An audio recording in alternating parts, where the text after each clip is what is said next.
Good afternoon. As we approach the end of the meeting, it becomes really very difficult to add something news actually to the wonderful speeches that have been made.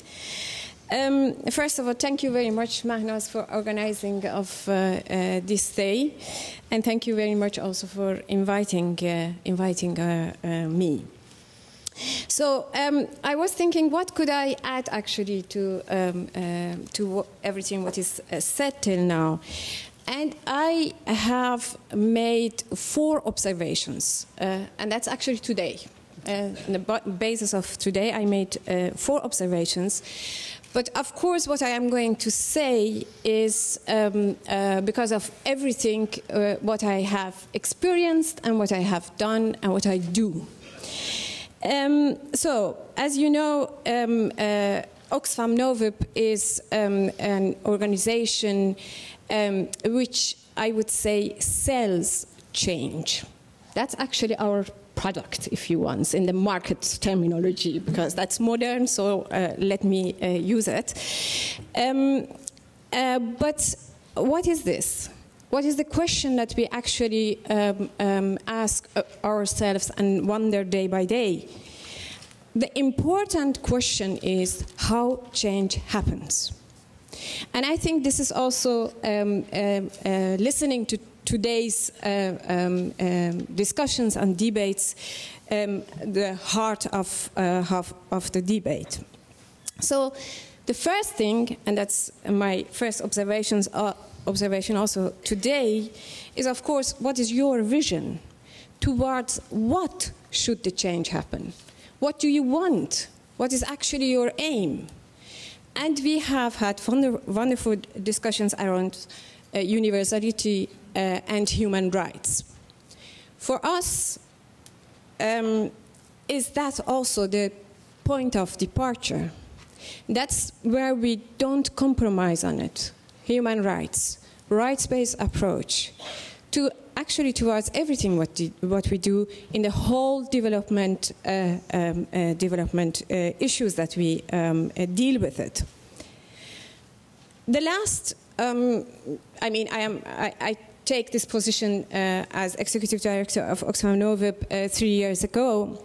And since then, I have had several discussions, and who is familiar for you, if you are familiar with the discussions and debate in the Netherlands, maybe it is not surprising.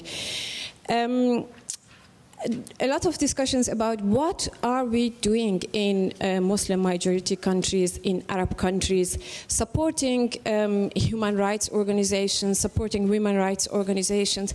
They are marginalized, they don't have any influence.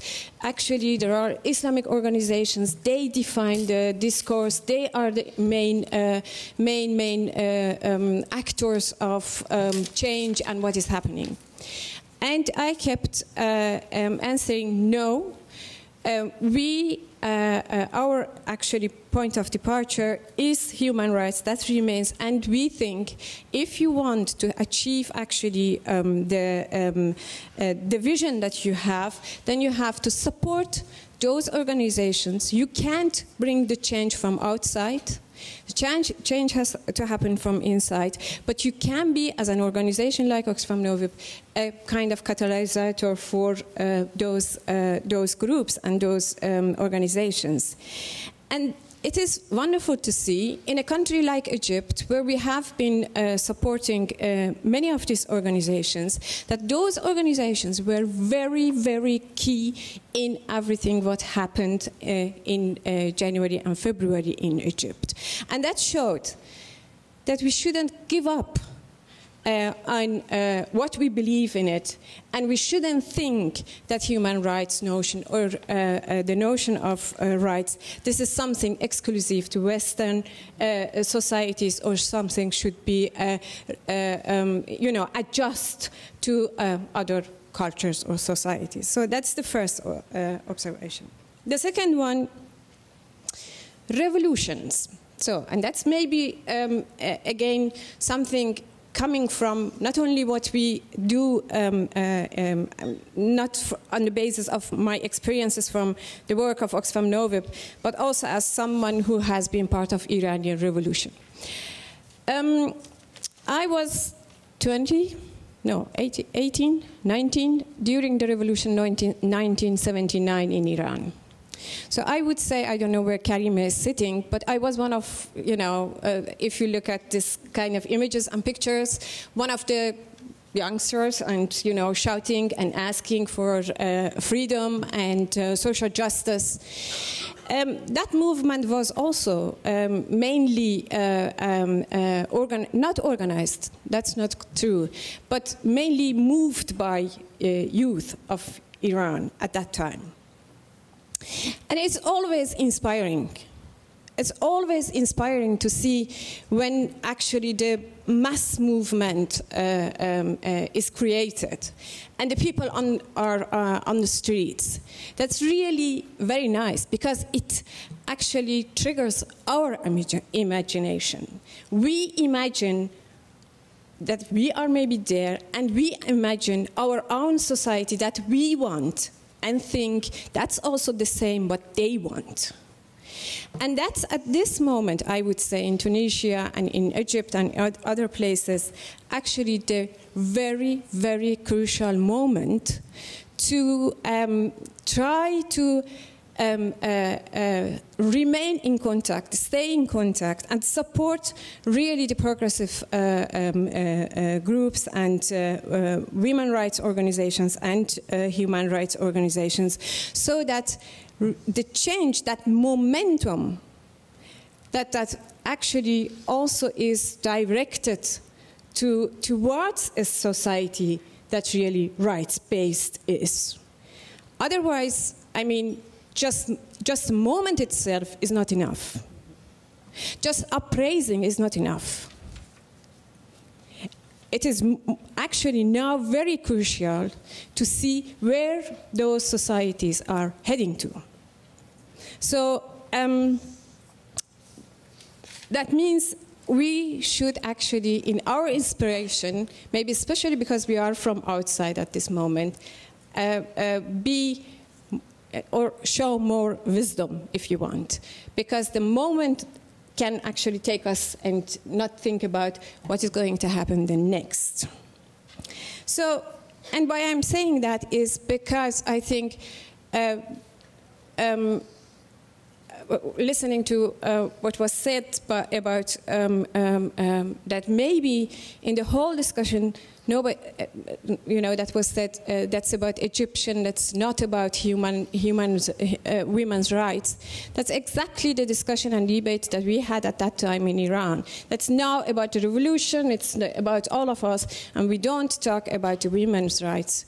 And I would say that's exactly what we should be really very, very cautious about it and very vocal about it. No, that's the moment that we need also to tackle women's rights.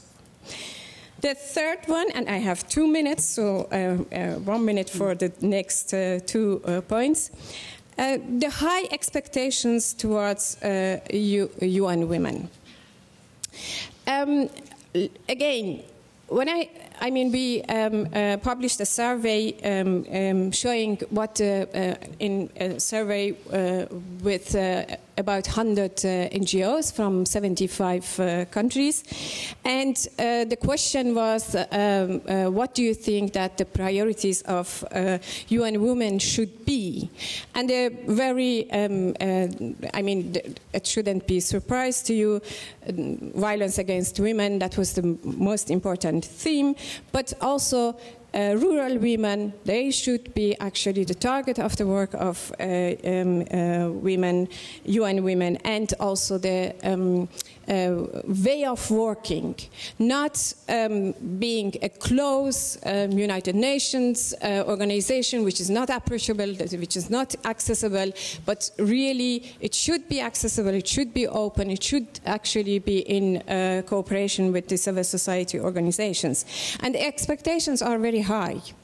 And my point is, That's correct. I mean, that's why we actually wanted this body, why we struggled for it, that this body comes. But at the same time, actually, this body is not going to bring the change. We are going to bring the change. We have to be the change agents. And that means that we have to hold UN women accountable, that UN women actually changes also the other UN agencies, and the programming that they have, that it actually brings the learning points so that they can take it and show also to the governments and to the other bodies so that they can realize the gender justice. My last point, and that's actually the explicit question of Mahnaz, that I say something about that, and that's maybe because we are also a funding agency. And that's about the resources available for this work. What we see happening is that more and more governments, at least the European governments, for example, Dutch government, which was very generous for a long time, having a very progressive position, and making really resources available for this kind of work, they are cutting. And also an organization like ours is facing enormous cuts. For this year, I have, unfortunately, I have the responsibility of cutting 60 million euros. And that's enormous, 60 million euros. I mean, that's really enormous amount of money. And that affects our work.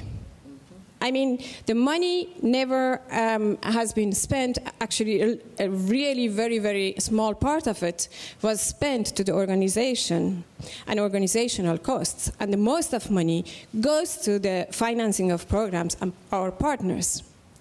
And we have to cut that, and we have to stop actually parts of our work, which is very, very important. And it is painful. It's really painful. And then is the issue how we are going to deal with that. What is our strategy about that? How are we going to have actually mobilize other sources? Because the work is still needed to be done, so we need the resources, but how we are going to do it, and I hope that we have the possibility of answering some of those questions during the debate. Thank you very much.